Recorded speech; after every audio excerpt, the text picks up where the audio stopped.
오늘 이제 벌써 제기의복음 7번째 시간인데 오늘은 커리어를 쌓아야 한다라는 제목을 가지고 하나님 말씀 증거하겠습니다. 이스라엘에 드디어 이제 왕이 세워졌습니다. 왕의 이름이 뭐죠? 사울. 여러분 이게 제가 최근에 들었던 건데 혹시 사울이라는 이름이 성경에 2번 등장을 하잖아요. 우리가 너무 잘 아는 이 사울 왕이 있고 또 하나가 누구죠? 신약시대에 가면 바울이라 불렸던 사울이 있죠. 사울이라는 뜻이 뭔지 알아요? 사울. 그 바울이라는 뜻이 뭔지 아세요? 하나님. 바울이라는 사람이 작은 자 이런 뜻이거든요. 그럼 사울이라는 뜻이 뭘까요?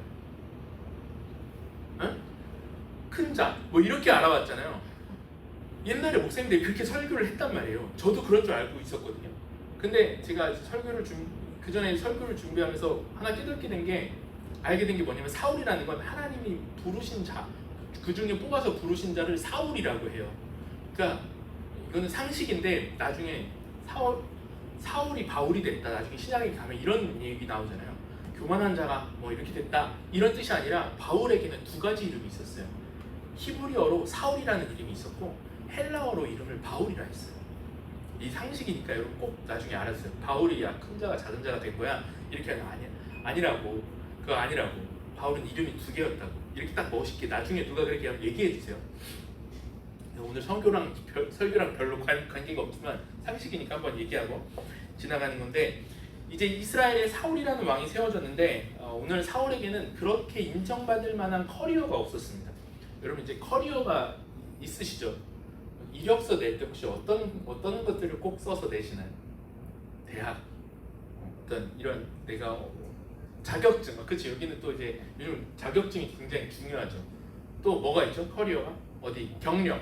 이제 난 여기에서 병진 집사님은 한 직장에서 오랫동안 이렇게 근무를 하면 그것도 하나의 커리어가 되잖아요.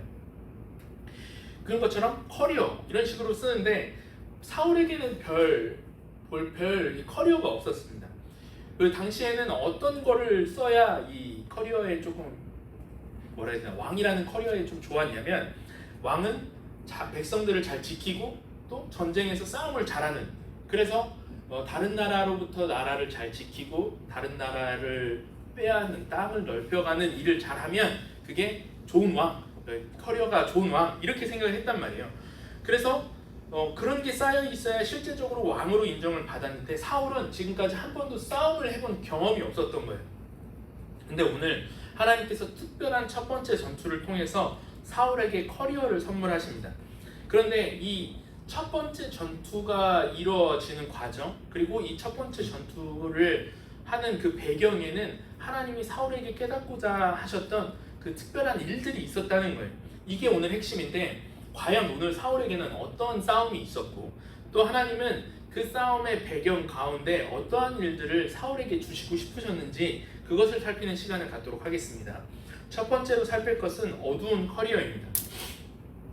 오늘 이제 첫 싸움을 사울의 첫 번째 싸움을 기록하고 있는데 암몬 족속이 쳐들어왔다. 성경이 오늘 그걸 이야기하고 있습니다. 1절 말씀 같이 한번 읽어보겠습니다. 시작. 암몬 사람 나하스가 올라와서 길르앗 야베스에 가서 지침해 야베스 모든 사람들이 나하스에게 이르되 우리와 언약하자. 그리하면 우리가 너를 승리리라 하니. 여러분 이 길르앗 야베스라는 곳으로 암몬 족속이 쳐들어왔다. 이걸 딱 읽었을 때 성경의 1차 독자들은 길르앗 야베스로 쳐들어왔다고?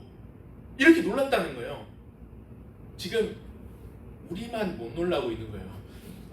왜냐면 이제 이 역사는 배경에 대해서 성경이 자세하게 이야기하고 있지 않기 때문인데, 길르앗 야베스가 어디냐? 지도를 보시면 여기가 이제 기브아라는 곳이에요. 여기가 이제 사울이 살았던 곳이고, 여기가 이제 암몬 족속이 있었고, 암몬이 어디로 쳐들어왔다고요? 길르앗 야베스로 쳐들어왔다는 거예요. 여기로 들어갔다는 거예요. 이걸 봤을 때 사람들이 왜 길르앗 야베스로 쳐들어왔다고? 왜 하필 이곳이야? 이 성경을 읽었던 1차 독자들, 이스라엘 사람들은 다 그렇게 느꼈다는 겁니다.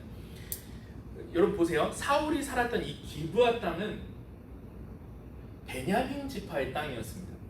여러분 이 흐름을 잘 기억하셔야 되는데, 베냐민 지파에게 우리가 사사기를 다룰 때 한 사건이 벌어졌죠. 기억하세요 혹시? 사사기에 레위인의 첩이 있었고 그 레위인의 첩을 불량배들이 겁탈해요.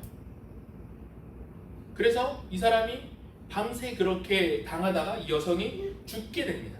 그래서 레위인이 그 자기 첩의 시신을 토막을 내서 다 이스라엘 족속에게 보내요. 그 사건을 기억하세요. 그게 사사기의 아주 중요한 핵심적인 사건이거든요. 그래서 온 이스라엘 백성들이 뭐라 하냐면 베냐민에게 야 걔네들 불량배들 내놔라. 걔네 처단해야 되겠다. 율법으로 걔네를 징계해야 되겠다 했는데 베냐민이 뭐라 하냐면 우리 잘못한 거 없어. 걔네들 못 내줘. 우리가 잘못한 거 아니야. 이렇게 얘기를 해요. 책임지려고 하지 않고 일처리를 제대로 하지 않으려고 했어요. 그러니까 어떤 일이 벌어지냐면 이스라엘의 모든 지파가 일어나서 베냐민을 징계하기 시작합니다. 사사기 20장 4절 5절인데 같이 읽어보겠습니다. 시작. 레위 사람 곧 죽임을 당한 여인의 남편이 대변하여 이르되 내가 내 첩가가 더러 베냐민에 속한 기브아에 익숙하다 같으니 기브아 사람들이 나를 치러 일어나서 밤에 내가 묵고 있던 집을 에워싸고 나를 죽이려 하고 내 첩을 욕보여 그를 죽게 하였지. 보이세요 여러분? 그 사건이 어디에서 일어났어요? 기브아. 사울의 집. 사울이 살았던 그 동네에서 일어났던 거예요. 그러니까 이 이스라엘 백성들이 그렇게 요구했을 때 베냐민 지파가 우리 상관없어. 그거 우리가 한 일 아니야. 다시 저사해봐 니네가. 우리는 거기에 참석할 수 없어. 그래서 11지파가 모여서 이들을 징계하기 시작해서 전쟁을 벌입니다. 그래서 전쟁으로 베냐민 지파 남자가 몇 명이 남냐면 600명만 남아요. 그래서 보니까 이스라엘 백성들이 이제 다 모여서 보니까 600명밖에 안 남았으니까 지파 전체가 그냥 통째로 없어질 판이잖아요. 이거 어떻게 해야 되지? 그래서 이렇게 모여서 회의를 하기 시작했어요. 얘네들을 한번 살려봐야 되겠다. 어쨌든 얘네가 남아 있어야 되진 않겠냐. 12개의 이 지파를 남겨야 되지 않겠냐. 그렇게 해서 회의를 하자 해서 다 모여봐 이렇게 해서 출석 체크를 했는데 보니까 한 명이 안 온 거예요. 예를 들어서 뭐 출석 조한주 네, 뭐 김병진 네 하는데 누가 안 왔냐면 길르앗 야베스 사람들이 한 명도 안 왔습니다. 그러니까 이스라엘 백성들이 뭐야 얘네 왜 안 왔어? 얘네도 징계하러 가자 라고 해서 이스라엘 백성들이 누구를 징계하냐면 길르앗 야베스 사람들도 심판을 해서 여자 400명만 남아요. 사사기 말씀을 같이 한번 읽어볼게요. 시작. 또 이르되 이스라엘 지파 중 미스바에 올라와서 여호와께 이르지 아니한 자가 누구냐 하고 본즉 야베스 길르앗에서는 한 사람도 진영에 이르러 총회에 참여하지 아니하였으니 백성을 계수할 때에 야베스 길르앗 주민이 하나도 거기에 없었음을 보았음이라. 12절 그들이 야베스 길르앗 주민 중에서 젊은 처녀 400명을 그러니까 베냐민 지파랑 길르앗 야베스 지파가 이제 합쳐서 여긴 600명, 여기는 400명 남은 거잖아요. 이 베냐민 지파는 자신들이 가지고 있었던 성적인 문제를 제대로 처리하지 않고 있다. 600명만 남았고 길르앗 야베스는 이스라엘 전체의 어떤 문제들에 대해서 그거 내 일 아니야. 극단적인 이기주의. 나 그거 싫어. 라고 해서 여자만 400명이 남은 거예요. 그래서 이 두 족속이 어떻게 되냐면 서로가 서로를 생존하게 하기 위해서 결혼을 한 거예요. 그러니까 오늘 사울이 이 전쟁의 소식을 듣고 지금 가야 되네? 이 얘기를 한 거죠. 왜? 사울이 어느 지파 사람이에요? 베냐민 지파 사람이에요. 그럼 길르앗 야베스 사람들은 길르앗 야베스는 사울에게 어디 집이에요? 누구 친척이에요? 친가예요? 외가 쪽이죠. 깜짝 놀랐네. 그러니까 사울이 길르앗 야베스로 쳐들어왔다고 큰일 났네 이거. 지금 이야기를 하고 있는 게 뭐냐면 길르앗 야베스가 어디냐면 외갓집인 거예요. 이 배경을 여러분 잘 보십시오. 여러분 한번 생각해 보세요. 사울이라는 사람이 왕이 됐습니다. 왕이 됐는데 우리가 지난 주에 읽었지만 사울은 유력하고 잘생기고 그 다음에 부유한 사람이라 이야기했죠. 준수한 사람이라 얘기했어요. 그가 왕으로 딱 섰을 때 그에게 그가 가지고 있었던 이 가정적인 배경, 친가 쪽은 베냐민 지파 쪽은 어떤 집안이냐? 일을 제대로 처리하지 않고 성적인 문제를 그냥 내버려둬서 쫄딱 망한 집안이에요. 족속이에요. 외가 쪽은 어떤 집안이에요? 극단적 이기주의. 우리는 그런 거 몰라. 그냥 우리만 잘 살면 돼 했다가 여자만 400명 남은 집안이에요. 이 배경이 왕인 사울에게는 어떤 것으로 다가왔을까요? 난 이런 집안 사람입니다. 명함을 파갖고 이력서 커리어에 탁탁탁 넣었을까요? 그러지 않았을 거예요. 안 그래도 커리어가 없어서 불안한데 하필이면 암몬 족속이 거기로 쳐들어왔다고? 그러니까 이거는 도움이 되는 일이에요? 도움이 되지 않는 일이에요? 도움이 1도 안 되는 일이에요. 진짜 이 집안 지긋지긋하다. 저거 좀 지우고 싶다. 숨기고 싶다. 근데 그걸 안 갈 수도 없는 상황인 거죠. 근데 오늘 하나님께서 사울의 커리어를 세워가실 때, 첫 번째 커리어를 세워가실 때 뭘 사용하고 계시느냐, 이 장면 자체가 메시지인데, 하나님께서 우리의 삶과 우리의 미래에서 커리어를 만들어 가실 때 어떤 도구를 사용하시느냐, 내가 숨기고 싶은, 내 과거에 숨기고 싶은 더럽고 후회되고 어쩔 수 없는 그것을 하나님께서 사용하셔서 그것이 내 발판, 내 디딤돌, 내 미래가 될 수 있게끔 만들어 가신다는 거예요. 우리도 마찬가지.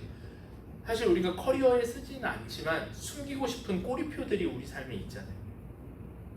학력이 끝까지 따라다니고, 자녀의 문제가 끝까지 따라다니고, 가난이 따라다니고, 그래서 그 꼬리표를 떼어내려고 그렇게 노력하잖아요.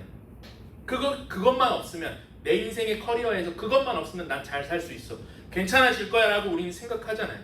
그런데 오늘 하나님이 일하시는 방법이 뭐냐? 하나님은 그거 자체가 커리어가 되게 하신다는 거예요. 우리는 인생의 좋은 커리어가 안 될 거라고 생각하는데, 그것이 하나님께서 그것을 우리의 삶에 되는 것으로, 좋은 것으로 바꾸어질 수 있게끔 만드신다라는 거예요. 그러므로 오늘 우리가 확신해야 될 게 뭐냐? 하나님이 오늘 우리가 숨기고 싶어하는 그 과거의 일들을 나의 커리어로 바꾸실 수 있는 분이라면, 여러분, 오늘 우리는 나의 과거와 화해해야 합니다. 여러분, 오늘 여러분들의 내가 스스로 용납하지 못하고 이거는 나한테 왜 일어났지? 내가 어떻게 할 수 없다고 라고 생각하는 그 과거를 풀으십시오. 이것만 없으면, 이것만 고쳐지면 내 미래가 더 바뀌었겠지, 더 좋아지겠지, 이 생각 자체가 절대 복음적이지 않다는 겁니다. 왜 그렇습니까? 하나님은 그 과거의 그 죄의 굴레에 막히시는 분이 아니고 그 과거 자체를 커리어 삼으시는 분이라는 거예요. 엔도 슈샤쿠라는 소설가가 있습니다. 침묵이라는 소설로 유명한데, 이 침묵이라는 책 읽어보시진 않으셨겠지만 설교 안에서 여러분 들어보셨을 거예요. 서양 카톨릭 선교사들이 일본으로 선교를 하기 위해 들어가는데, 일본 사람들이 이 선교사들을 아주 잔인하게 핍박합니다. 어떻게 하냐면 배교시키게 만들어요. 들어보셨을 텐데 그런 거 들어봤죠. 예수님의 사진을 이렇게 놓고 그 침 밟고 지나가면 살려줄게, 이렇게 하거든요. 그런 식으로 신앙을 거부하고 배신하게 만드는 거예요. 근데 이분이 소설을 쓰면서 느끼게 된 게 뭐냐? 진짜 종교란 게 무엇일까? 진짜 하나님이 살아계시다는 게 어떤 의미일까? 그 배교를 앞두고 있는 상황 가운데 하나님은 어떻게 일하시는가? 이거를 고민하면서 이 사람이 깨달은 게 뭐냐? 하나님이 진짜 살아계시다라는 것은 인간이 좋고 인간에게 기쁘고 잘 되는 일에만 하나님이 살아계신 게 아니라, 하나님이 언제 살아계시는 게 드러나야 진짜 하나님인가? 인간의 가장 추악하고 인간이 누구에게도 보여주고 싶지 않고 사악함이 드러나는 그곳에서도 하나님의 살아계심이 드러나야 그게 진짜 하나님이다 라고 이야기를 한 거예요. 그게 진짜 종교라는 거예요. 이 문학 강의에 나오는 내용인데 같이 한번 읽어보겠습니다. 좀 긴데 시작. 예컨대 비전스쿨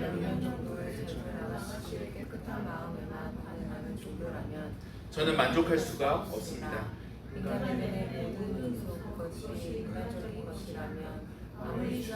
더러운 부분에도 오케스트라 같은 소리를 울려주는 종교가 아니면 저는 만족할 수 없습니다.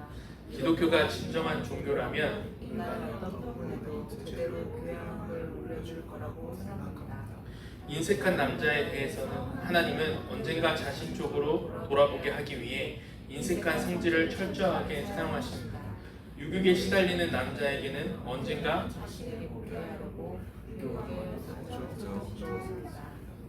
우리가 가장 불결하다고 생각하는 배교조차도 만약 하나님이 존재한다면 그 모습을 보여주시기 위해 배교하게 하시고 사용하실 뿐만 아니라 그 배교 안에서 하나님은 자신의 존재를 증명하신다는 것을 저도 소설을 쓰거나 여러 가지 일을 하며 살아오는 가운데 알게 되었습니다. 인간이라면 누구에게나 유혹에 시달리는 남자든 질투에 고심한 여자든 인색한 아저씨든 많이 먹는 아주머니든 사디스트나 마조이스트든 자신이 어떻게 해볼 도리가 없는 부분에서 하나님은 자신의 존재를 증명하신다고 생각합니다. 하나님이 자신을 돌아보게 할 수 없는 것은 없습니다. 아니 물론 좋은 부분에서도 하나님은 여러 가지로 말을 걸어 오시겠지만 적어도 지금 제 생각으로는 인간의 가장 필요하고 약한 부분, 어떻게 볼 수가 없는 부분을 통해 하나님은 말을 걸어오십니다. 또는 하나님이 자신의 존재를 증명하시고 오늘 본문의 메시지가 그거예요. 여러분의 삶에 누구에게도 말할 수 없는 추악한 죄, 내 안에 고민하고 있는 그 어려움, 하나님 앞에서 드러내기 어려운 그 범죄한 고민들, 염려를 우리가 다 가지고 있지 않습니까? 여러분 그거 가지고 하나님 앞에서 한번 실험해 보라는 거예요. 어쩔 수 없는 이거 도대체 내 힘으로 이게 극복이 안 돼요. 근데 사실 그게 하나님의 부르심일 수 있다는 거예요. 하나님이 그때 말씀하신다는 거예요. 아무도 인정 못하고 그거 누구한테 보여주면 바로 죽는 것들 있잖아요. 그거를 하나님이 어떻게 하시냐? 그럼에도 그것을 하나님이 사용하시고 그것을 하나님만이 다룰 수 있고 그럼에도 불구하고 그것을 하나님이 품고 하나님이 우리도 용납하셔서 우리를 사용하시길 원하신다. 그게 가능한 분이 하나님 한 분뿐이다. 하나님이 그 마음을 우리에게 주신다는 겁니다. 여러분 베냐민이 600명 남았을 때 다 그렇게 죽을 줄 알았어요. 오늘 길르앗 야베에서 400명 남았을 때 그 족속이 그냥 이제 문 닫는 줄 알았다고. 그런데 이 600명과 400명이 결혼해서 사는 거 그게 그냥 치부인 줄 알았어요. 이건 어쩔 수 없이 그냥 니네 족속은 이제 다 망했다. 아무런 희망이 없다. 그런데 하나님이 뭐라 하냐면 내가 너희들을 통해서 600명과 400명 너희들을 통해서 이스라엘을 세우고 이스라엘의 부흥을 다시금 준비하고 너희를 통해서 새로운 커리어를 만들어 갈 거야. 하나님이 이 부분까지도 품으시는구나. 그것을 용납하시는구나. 그 안에서도 하나님은 새로운 것들을 만들어내실 수 있는 능력이 하나님이시구나. 그것 가지고 하나님이 내 인생 일으키시겠구나. 그 확신을 오늘 우리에게 주시고 있다는 겁니다. 두 번째 살펴볼 것은 밑바닥 커리어입니다. 하나님께서 만들어 가시는 커리어는 그럼 구체적으로 우리가 어떤 상황 때 그 하나님께서 그 일을 시작하시는 건지를 판단할 수 있는가? 첫 번째로는 따라합시다. 위기가 커리어다. 위기 그 자체가 하나님이 만들어 가시는 커리어라는 겁니다. 오늘 암몬이 쳐들어왔죠. 죽는 줄 알았어요. 그런데 쳐들어오게 하신 것 자체가 사울에게 커리어를 주시기 위한 하나님의 일들이었다는 겁니다. 1절 같이 한번 다시 읽어보겠습니다. 시작. 암몬 사람 나하스가 올라와서 나하스에게 이르되 우리와 언약하자. 그리하면 우리가 너를 섬기리라. 이스라엘 사람들이 암몬 사람들이 쳐들어오니까 이게 하나님 앞에서 어떤 뜻인지 전혀 물어볼 생각도 없고 알고 싶지도 않았습니다. 그냥 위기 자체를 벗어나고 싶었어요. 보세요 여러분. 보통 전쟁에서 어떤 나라가 쳐들어가잖아요. 그러면 쳐들어갔을 때 누가 먼저 조약하자, 니네 조공 내놔, 누가 먼저 얘기를 할까요? 쳐들어간 나라가 먼저 요구를 합니다. 이 나라의 성패를 아예 싹 이 나라를 다 없앨 거 아니면 피해가 크니까 조공 내놔, 이제 니네 전쟁에서 진 거에 대해서 뭐 내놔, 이렇게 얘기를 하거든요. 그런데 오늘 누가 조약을 하자고 얘기를 해요? 이스라엘 사람들이 조약을 하자 얘기를 해요. 암몬 사람이 먼저 하자고 얘기한 게 아니에요. 이스라엘 사람들이 먼저 얘기합니다. 알아서 깁니다. 우리 조약합시다. 우리 언약합시다. 우리가 섬겨드릴게요. 우리가 세금 낼게요. 조공 바칠게요. 그러니까 하나님 앞에서 이게 어떤 일인지 모르고 그냥 먼저 굴복하는 형식으로 이스라엘 백성들이 그렇게 행했어요. 그런데 하나님의 계획은 뭐였죠? 암몬이 쳐들어옴을 통해서 사울과 사울의 가정 안에 새로운 커리어를 주시는 거였잖아요. 그런데 하나님 앞에서 이걸 고민하지 않으니까 위기를 자기의 힘으로 해결해야 되겠다라고만 생각해서 나아갔다는 겁니다. 그래서 중요한 적용인데, 하나님께서 우리에게 위기를 허락하실 때에는 이 위기를 겪어가는, 이 위기를 지나가는 그 과정 자체가 커리어가 되게 하실 거예요. 그래서 그걸 하나님의 방법대로 처리하는 게 중요해요. 보세요. 우리는 위기가 없어지고 위기를 막아내고 위기를 넘겨야 내 커리어가 지켜질 거라고 생각을 합니다. 그렇죠? 병에 안 걸려야, 승진을 해야, 위기 안에서 내가 다른 사람과 경쟁하고 다른 사람 탓을 하고 그 혐의에서 벗어나야만 내 커리어가 든든히 서가고 지켜진다고 생각해요. 그런데 하나님이 지금 커리어를 만들어가는 방식이 무엇이냐? 위기가 와야 커리어가 생긴다는 거예요. 이것을 통과하는 것 자체가 커리어가 되게 하시겠다는 거예요. 어떻게 통과해요? 하나님이 원하시는 방식으로 통과하는 거예요. 그렇게 풀어가야 돼요.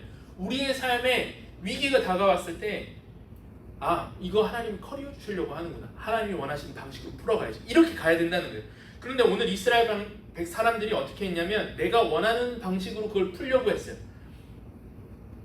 그 성경을 그걸 어떻게 얘기하냐면 그렇게 풀면 죽어 라는 걸 성경에서 보여주고 있어요. 2절 말씀 같이 한번 읽어보겠습니다. 시작. 암몬 사람 나하스가 오른 눈을 다 빼야 너희와 언약하리라. 내가 온 이스라엘을 이같이 모욕하리라. 나하스가 뭐라 하냐면 그래, 조약 맺어줄게. 근데 한 가지만 더 해와. 오른쪽 눈 다 빼와. 이렇게 얘기를 한 거예요. 왜 오른쪽 눈을 빼라 했을까요? 양쪽 눈 다 빼면 이제 생활이 불편하니까. 왜 오른쪽 눈을 빼라 했을까요? 역사학자와 주석학자들이 뭐라 이야기하냐면 옛날에 전쟁할 때는 방패를 어느 손으로 들었냐면 왼손으로 들었어요. 그러니까 여러분들이 보면 이쪽 왼손이죠. 왼손으로 방패를 들면 얼굴을 대부분 왼쪽 눈으로 가리겠죠. 그러면 어느 눈으로 상대를 적을 치고 나가야 돼요? 오른쪽 눈으로 치고 나가야 되잖아요. 그러니까 오른쪽 눈으로 치고 나가야 되는데 뭐라 이야기하냐면 나하스가 조약해 줄게. 근데 니네 오른쪽 눈 다 빼와. 무슨 말이에요? 조약을 해봤자 왜 조약을 합니까? 다음번을 노리기 위해서 조약을 하는 거잖아요. 그때라도 시간을 좀 벌어서 우리가 어떻게 좀 담합을 하고 이 사람들을 몰아내야 되겠다, 다음을 기약해야 되겠다 하는데 오른 눈을 빼면 다음이 기약이 돼야 안 돼요? 어차피 죽는다는 거예요. 조약하면 살 수 있을 거라 생각했어요. 근데 눈 뽑아오라니까 군인들이 눈이 없으니까 싸우질 못하는 거예요. 조약하는 방식 자체가 죽는 거고 조약하는 방식 자체로는 해결이 안 된다라는 걸 하나님이 보여주게 하신 거예요. 그래서 이 가운데 은혜가 뭐였냐? 흐르는 하나님의 은혜가 뭐냐면 조약을 못 맺게 하신 게 하나님 은혜예요. 나하스의 마음을 교만하게 하셔서 우리 조약합시다, 세금 낼게 할 때 오케이, 그래, 살려줄게, 조약하자 라고 했으면 조약하고 끝났겠죠. 그런데 나하스의 마음을 하나님이 더 교만하게 하셨어요. 더 저질스럽게 굴도록 하나님이 만드신 거예요. 조약해줄게, 눈 뽑아와. 그래서 이스라엘 백성들이, 이 길르앗 야벳 사람들이 죄송한데 일주일만 시간을 좀 주시면 안 될까요? 그랬더니 나하스가 마음이 더 교만해져서 기다릴게, 갔다 와, 이렇게 얘기를 한 거예요. 이게 은혜였다고. 나하스가 저급하게 그렇게 행한 게 은혜였다는 거예요. 왜냐하면 조약 맺으면 끝나는 거예요. 그래서 오늘 여러분, 하나님께서 여러분들의 삶에 위기를 주실 때, 타협해봐야 소용없다는 걸 느끼게 하실 때, 바닥을 기게 하실 때가 있어요. 우리의 삶에 위기가 왔죠. 정말 돈이 없는데, 정말 직장이 안 구해져요. 정말 결혼 직전까지 왔는데 갑자기 다 파토나고 뭐 때문에 집도 안 되고 다 안 돼요. 생각지도 않는 순간에 병이 막 찾아와요. 막 거래가 끊겨요. 그럴 때 어떻게 생각해야 돼요? 그냥 남들 이렇게 하는지 나도 그렇게 처리해야지, 조약합시다, 그 방법으로 처리하면 안 된다는 거예요. 그걸로 안 되게 만드실 때 그 위기를 통과하는 것 자체가 하나님께서 새로운 길을, 하나님의 말씀을 듣는 가운데 새로운 길을 내시려는 시도, 하나님 그 기회를 주신 거라. 그래서 그 위기 앞에서 여러분 이 말씀을 기억하십시오. 오늘 말씀을 기억하십시오. 그것 갖고 하나님이 새로운 것 만드시려고 하는 거예요. 새로운 커리어. 두 번째는 무명일 때도 우리를 이끌어 가신다는 겁니다. 사울이 이미 전장에서 왕이 됐습니다. 그런데 오늘 전장에 나아가기 전까지 사울이 뭘 하고 있었는지 여러분 아까 읽었는데 기억나세요? 5절 말씀 같이 한번 읽어보겠습니다. 시작. 마침 사울이 밭에서 소를 몰고 오다가 이르되 백성이 무슨 일로 우느냐 하니 그들이 야베스 사람의 말을 전하니라. 왕이 됐는데 뭐 하고 있었대요? 소를 치고 있었어요. 예를 들어서 우리나라가 처음에 이제 그 대통령이 생기고 뭐 민주주의가 수립되고 이렇게 됐잖아요. 근데 일반 사람들이 그게 뭔지 알아요? 모르죠. 일반 이제 그 조선의 백성에서 시민이 된 사람들이 시민은 어떻게 살아야 돼? 그냥 사는 건지 몰라. 이렇게 생각하는 것처럼 그럼 왕은 뭐 해야 돼? 왕도 소쳐야지. 이렇게 생각하고 있었던 거예요, 사울이. 그러니까 그렇게 무명인 사울이 왕이 됐음에도 무명이었어요. 이름이 하나도 없고 권위가 하나도 없었어요. 이 무명일 때 하나님께서 어떻게 일하시느냐? 무명일 때 하나님이 그 사람에게 열정을 주시고 그 사람 마음에 하나님의 마음을 부어주시고 하나님의 일하심을 볼 수 있도록 그 사람을 이끌어 가신다는 거예요. 그때 어떻게 행해야 되면 하나님께서 주시는 그 마음 따라서 걸어갔더니 새로운 커리어가 생기더라는 겁니다. 오늘 공격받았다라는 말을 들었을 때 사울의 마음에 어떤 것이 부어지는지 한번 보십시오. 6절 7절입니다. 시작. 사울이 이 말을 들을 때에 하나님의 영에게 크게 감동되매 그에게 누가 일어나 누구든지 나와서 사울과 사무엘을 따르지 아니하며 그의 소들도 이와 같이 하리라 하더니 여호와의 두려움이 백성에게 임함에 그들이 한 사람같이 나온지라. 무명, 아무도 인정해주지 않았는데 하나님께서 주신 마음 가지고 외갓집에 관련된 일을 내가 처리해야 되겠다라고 일어났을 때 하나님이 사람들의 마음이 하나로 모아지도록 그리고 승리가 일어나도록 인도하셨다는 겁니다. 우리의 삶도 마찬가지. 여러분들의 삶의 인생의 커리어, 미래에 대한 커리어, 남들에게 인정받고 싶고 남들이 나를 인정해줬으면 좋겠고 내가 한 일을 좀 알아줬으면 좋겠고 이런 마음이 우리 모두에게 있죠. 저도 그래요. 그런데 남들이 인정을 해요, 안 해요? 잘 안 해요. 이게 또 이게 방송에 나올까 보는데 이 목회자들의 세계 안에서도 그런 부분들이 물론 대놓고 뭐라 얘기하지 않지만 어쨌든 그런 부분들이 잘 인정이 안 돼요. 다 이렇지라고 생각하지만 저희 교회가 어려운 시기 이렇게 겪어오면서 그래도 많이 괜찮아졌잖아요. 그걸 굉장히 이렇게 또 기도해 주시는 분도 있지만 그 지가 한 것도 아닌데 이렇게 생각하시는 분들도 많단 말이에요. 여러분 그런 사람들 만나지 않습니까? 회사에서 잘난 척하고 다니 별것도 아니게 막 이러면서 얘기를 한단 말이에요. 내 포지션에 맞게 대우를 해요, 안 해요? 잘 안 해줘요. 그쵸, 과장님? 이렇게 사장님 뭐 많잖아요. 막 다 깎아내리고요. 뒤에서 저 별거 아니야, 아무것도 안 하는데 진짜 잘난 척만 엄청 하고 다니죠. 다 그래요.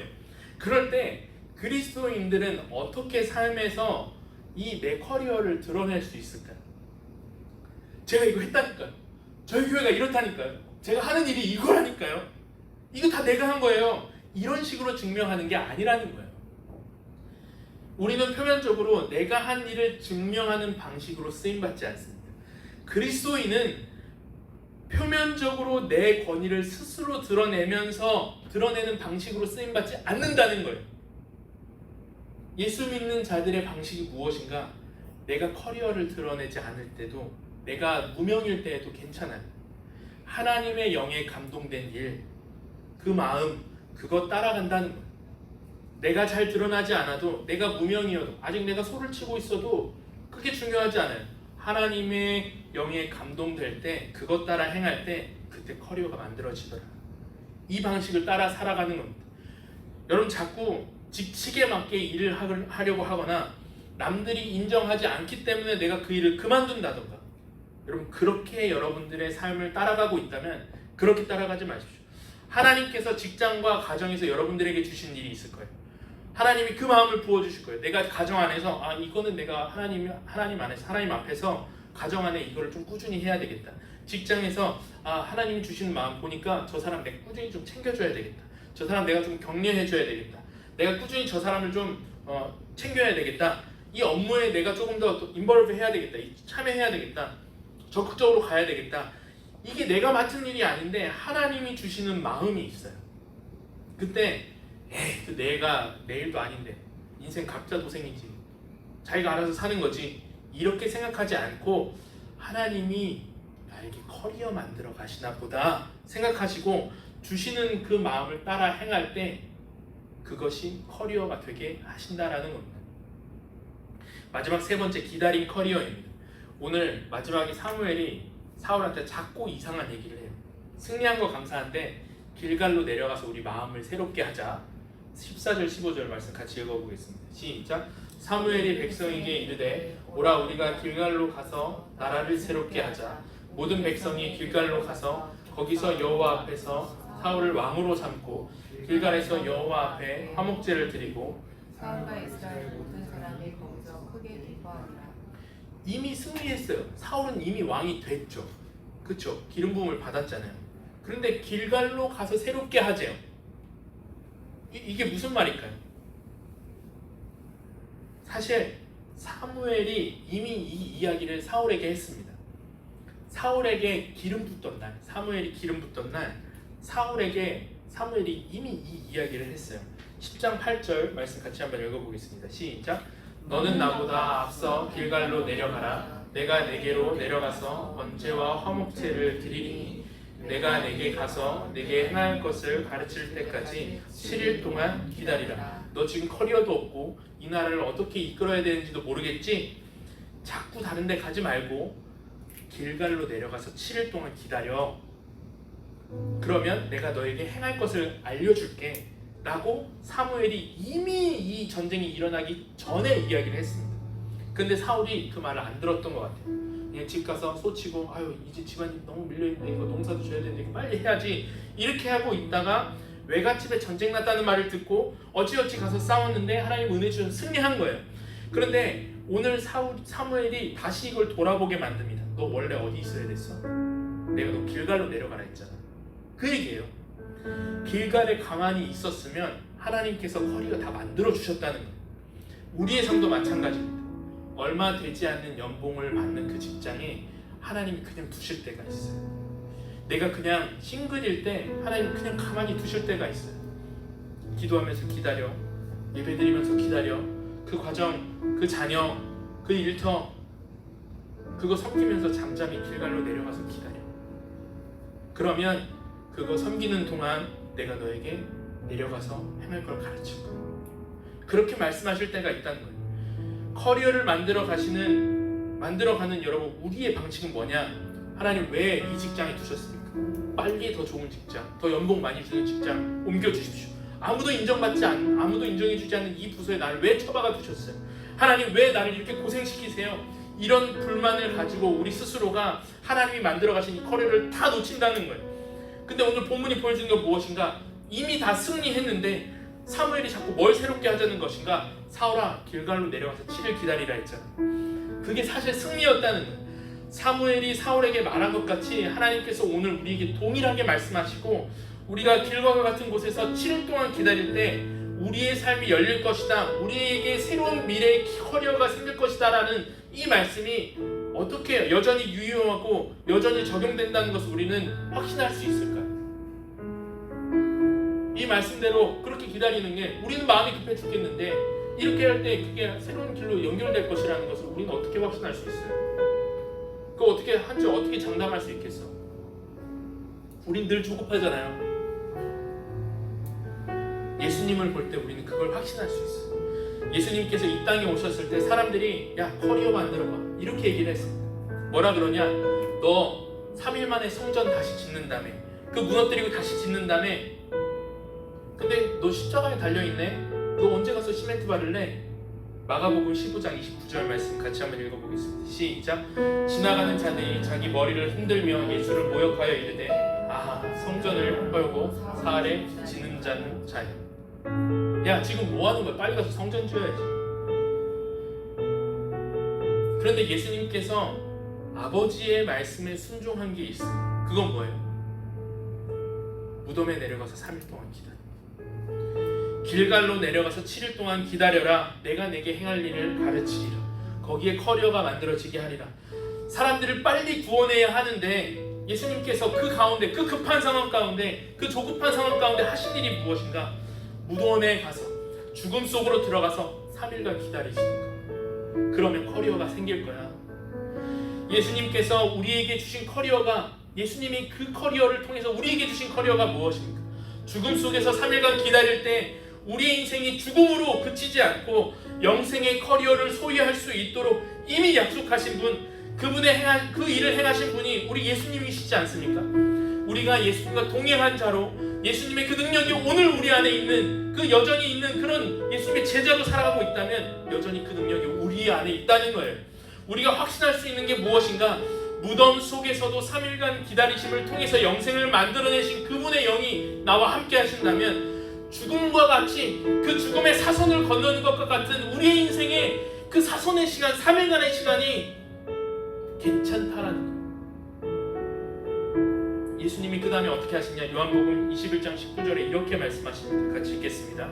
이날 곧 안식구 첫날 저녁 때에 제자들이 유대인을 두려워하여 모인 예수께서 오사 가운데 서서 이르시되 너희에게 평강이 있을지어다. 제자들이 자기 잡혀 죽을 것 같았어요. 아, 이거 다 틀렸다. 내 인생의 커리어 꼬였다. 예수님 믿었다가 다 잘못됐다. 그래서 모든 곳에 문을 닫았습니다. 누구한테 보여주고 싶지도 않고, 누구에게 내 얼굴이 보일까 두렵고 무서워서 내 인생이 꽁꽁 그렇게 싸맸다고. 근데 예수님께서 그 가운데 오서 뭐라 하세요? 너희 커리어 다 망가졌지. 너희 그렇게 하는 거 다 무섭지. 너희에게 평강이 있을지. 너희 마음을 새롭게 하라. 너희 그 기다림 안에서 예수님이 우리에게 오셔서 하시는 일이 무엇인가? 너희에게 평강이 있을지. 그 죽음과 같은 커리어를 지나가는 상황 가운데 한 주에 평강하라. 여기다 평강하라. 우리가 예수님을 볼 때 우리의 삶도 이렇게 확신할 수 있다는 겁니다. 완전히 더럽고 죄악된 내 인생, 하나님 앞에서 내가 이거 가지고 더 이상 살아갈 수 있을까? 예수님이 하신 일이 무엇인가? 십자가로 가셔서 죽음으로 들어가셔서 3일 동안 기다리심으로 내 인생의 영생을 커리어로 주셨다면, 주님 나도 이제 확신하겠습니다. 지금 내가 가지고 있는 이 지우고 싶은 이 과거, 후회되는 결정, 그것 때문에 내 인생 가망 없다 생각했고, 내 자식 그것 때문에 망했다 생각했고, 내 인생이 그것 때문에 꼬여갖고 더 이상 누구에게 이걸 얘기할 수가 없고 마음 안에서 끙끙 앓고 있었는데, 하나님께서 그것을 사용하시고 빚으셔서 나의 커리어가 되도록, 그것을 통해 나의 길이 열도록 만드시는 분이 나의 아버지시라면, 주님 내가 내 과거와 화해하길 원합니다. 주님 내가 그것을 받아들이고 그것을 다시 소망함으로 바라보기를 원합니다. 내 비루했고 비참했고 쓸모없는 과거, 주님 그 가운데 주님 찾아오셔서 내가 그 커리어 만들겠다 하실 때, 그때가 위기의 상황일지라도, 그게 무명의 시간일지라도, 길갈에서 7일 동안 기다리는 그 죽음과 같은 상황일지라도 소망 가운데, 확신 가운데 하나님 영에 감동된 그 일 내가 인내하면서 말씀에 순종하면서 내가 끝까지 그 길 달려가 보겠습니다. 여러분 오늘 커리어가 걱정되시는 분 계십니까? 어떤 분 학력이 잘 돼야 된다는데, 어디 돈 좀 벌어야 되고, 어디 잘 살아야 인생이 풀린다던데, 여러분들에게 여러분이 아쉬워하고 여러분들의 발목을 잡는 그거 있잖아요. 여러분 그 숨기고 싶은 그 일 때문에 여러분들이 그 일 때문에 잘 될 거예요. 여러분들이 그 일 때문에 새 길이 열릴 겁니다. 그 일 때문에 여러분들 삶에 여러분들에게 새로운 일들이 펼쳐질 거예요. 외갓집에 어떤 일이 있으십니까? 친정에 뭐가 있습니까? 괜찮아요. 시댁에 무슨 일이 있습니까? 그 일 처리하다가 여러분들의 가정이 하나님 앞에 다 회복되고 세워질 것입니다. 그것을 확신하고 커리어를 만들어 가신 예수님과 동행함으로 여러분들의 삶에 새로운 커리어를 주신 예수님 앞에서 예수님과 동행하는 저와 여러분들 되기를 주님의 이름으로 축원합니다.